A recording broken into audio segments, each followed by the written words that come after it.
Griezmann makes a U-turn on his Barcelona move. Harry Kane wants the trophy with England. Giggs hits back at Zlatan Ibrahimovic. There's transfer rumours from around Europe, and of course, we have this week's great debate. That and more coming up in the next few minutes, as I'm your host, Matt Froelich. You are the one footballers, and this is the Daily News. First off, Antoine Griezmann has apologised to Barcelona for snubbing them last summer with a view to rekindling the fire that would have seen him move to the new camp. Last year, if you remember, on the eve of the World Cup, he released a sort of weird television documentary saying about how he was going to reject Barca and stay at Atletico Madrid. Now, of course, this really pissed off the Barcelona officials. They'd been working on the deal for just under a year, which would have seen him move to the new camp for around 100 million euros. Griezmann's loyalty to Atletico Madrid is pretty impressive. However, less than a year later, it looks like he does want to make the move to Barcelona. Now, reports are saying that he's unhappy in the way that he's been moved back to a more midfield position to accommodate the likes of Alvaro Morata and Diego Costa, who play in a central forward role. This means that Griezmann has to do a bit more defensive work, and well, he's not too happy about it. However,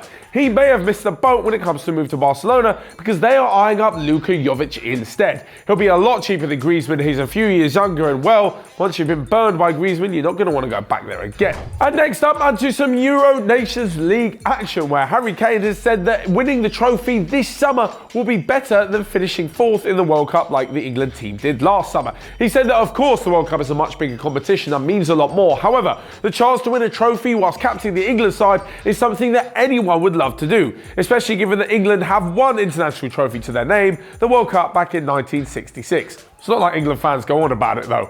As for this summer, well, there are 4 teams who will be competing in the semi-finals and final for the UEFA Nations League trophy, the first ever one, and Kane was speaking ahead of England getting their Euro qualifiers underway. These qualifiers will see 32 teams go through to next summer's final competition, where the semi-finals and the final will be held at Wembley, and Kane has spoken looking forward to those that to make it to the semi-finals or final in the competition in their home ground is something that he and the rest of the team are absolutely dreaming of. And next up, Ryan Giggs has hit back at Zlatan Ibrahimovic for his criticism over the class of 92's opinion on Paul Pogba. Now, Ibrahimovic was saying that the reason that Gary Neville, Ryan Giggs and the rest of the class of 92, including Alex Ferguson, all didn't like Pogba is because he chose to walk away from Manchester United back in 2012. When he was having a bit of a poor time this season, those players were the first to jump on Paul Pogba's back, and Ibrahimovic didn't really like it. So Giggs has hit back by saying that because they played so many games for Man United and they were so heavily involved in the most successful period in the club's history, well, they're allowed to have an opinion.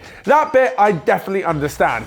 Even if you didn't play football for Manchester United and you're a big fan, you're still allowed an opinion. Of course, when you're on TV, maybe you have to dial it down a little bit because you're in the face of the national media. However, I still understand where Giggs is coming from. What I don't like though, and I kind of agree with Ibrahimovic on, is the fact that all these former players and former managers have such a big say on the current affairs of the squad.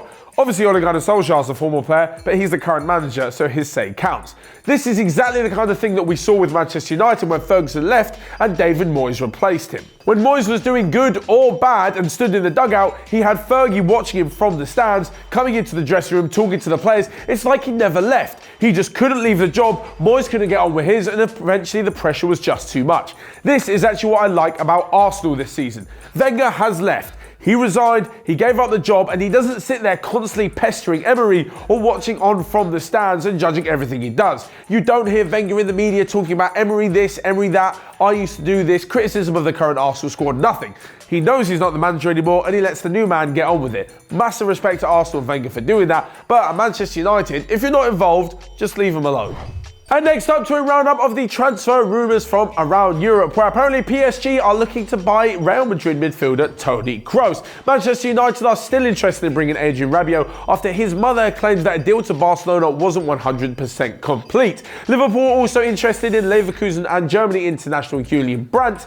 And Unai Emery wants Arsenal to follow up on the initial talks he had with Rennes about their attacking midfielder Ismaila Sarr. Apparently, minutes after the game finished in the first leg of the Europa League tie between Rennes and Arsenal, Emery went straight up to their officials and inquired about the availability of their attacking midfielder, so he kind of wants his board to back him up on that one. And lastly but not least, we come to this week's great debate. This is every single Wednesday in the Daily News, where the people over in the Onefootball newsroom put their heads together and come up with an interesting question for you all to answer. Of course, to see their answers and my answer written down in full form, you can go out and check the Onefootball app and the specific article. However, for you guys in this daily news. And in the comment section, we want to know, what is your favourite ever football jersey? Now, it doesn't have to necessarily be a nice one or anything like that. It can just be which one you think is the best. For me, it's going to be England's World Cup 98 kit. Now, in the 90s, England had some pretty good kits, including the one for Italia 90. However, for me, it was the first World Cup I remember watching, and the sight of Michael Owen taking on the Argentinian defence, scoring a wonderful goal at the World Cup,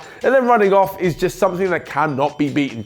Had a pretty smart blue collar, massive 3 lines on the front, and a little number underneath. I just thought it was a top kit. So there you have it. There's my thoughts on the great debate and all of today's daily news. But what do you guys think? Let me know in the comment section below. Of course, your favourite kit and everything you thought about today's transfer rumours. Will Toni Kroos really be going to PSG? Maybe Neymar could head in the other direction. Of course, once you're down there, you can also smash the like button and click here or here to check out all of the other videos that we've got going on OneFootball. But until next time, I will see you guys later.